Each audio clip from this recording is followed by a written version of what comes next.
And joining me now from London, Waqar Azmi, who is the founder and chairman of Remembering Srebrenica, a charity and organization that helps raise awareness.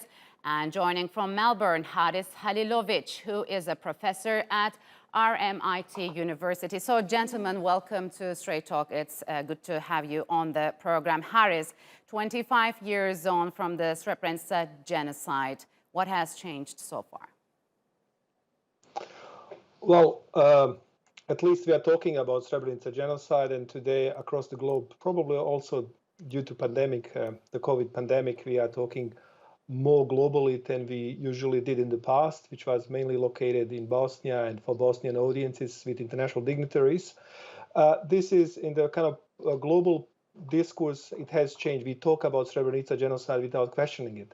However, on the ground, even in the town of Srebrenica itself, there is still a denial and even glorification, plus ignorance, and the survivors who return to Srebrenica to live in their pre-war places have been exposed to all sorts of discrimination, humiliation on a daily basis. In that regard, we are still living genocide in these local communities. So not much has changed, sadly. So, Waqar, do you believe grieving families have found closure at all? What are their expectations?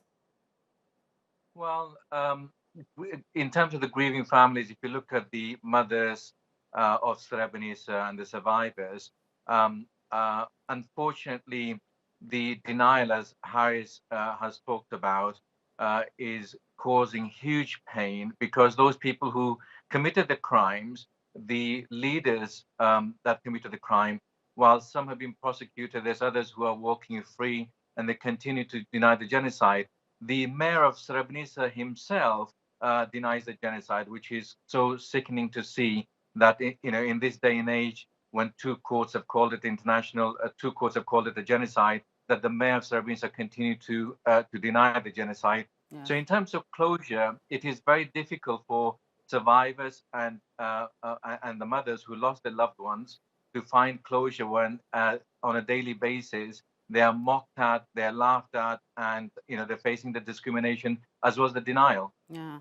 Unfortunately, if you will, I just want to go back and quickly go over some of the main perpetrators. On November 16th, 1995, indictments are brought against Ratko Mladic and Radovan Karadzic by the International War Crimes Tribunal for the former Yugoslavia. Mladic was the commander of the Bosnian Serb army, while Karadzic was the president of the Republika Srpska.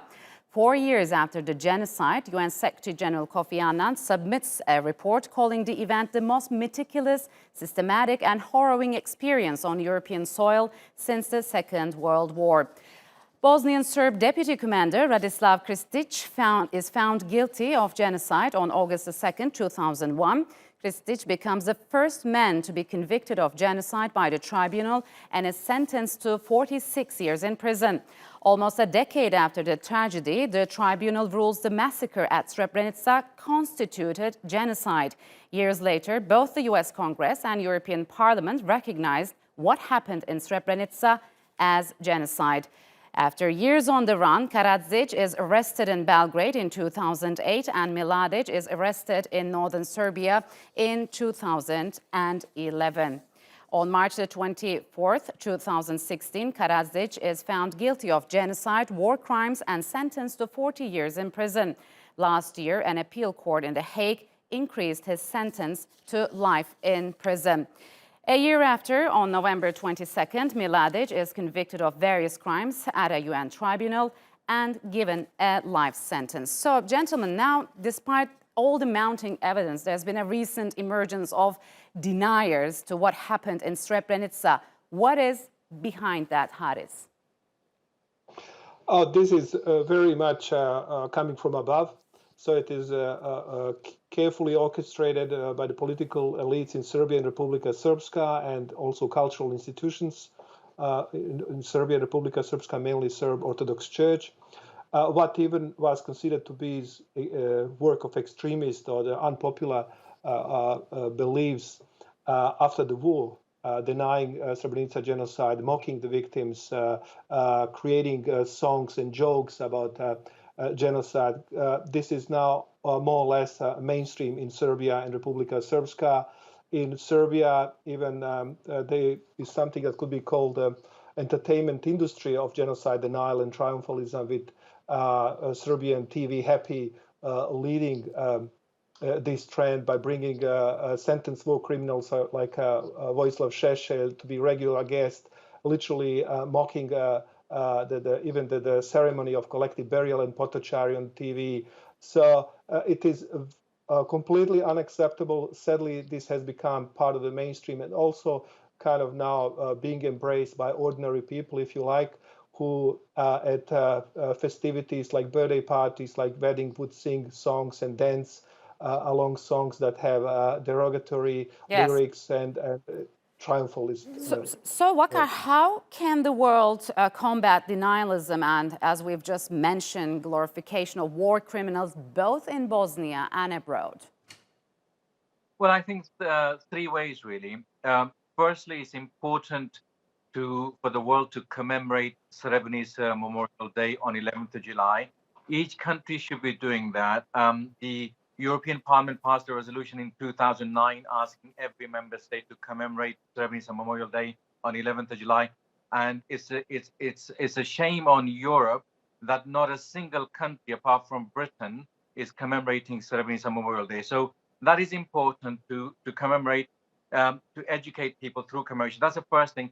Second thing is to legislate, to bring in legislation that actually makes it difficult, makes it illegal for people to deny genocide. And thirdly, to develop policies, around ensuring that those people who deny the genocide, they're removed from power and they're deplatformed.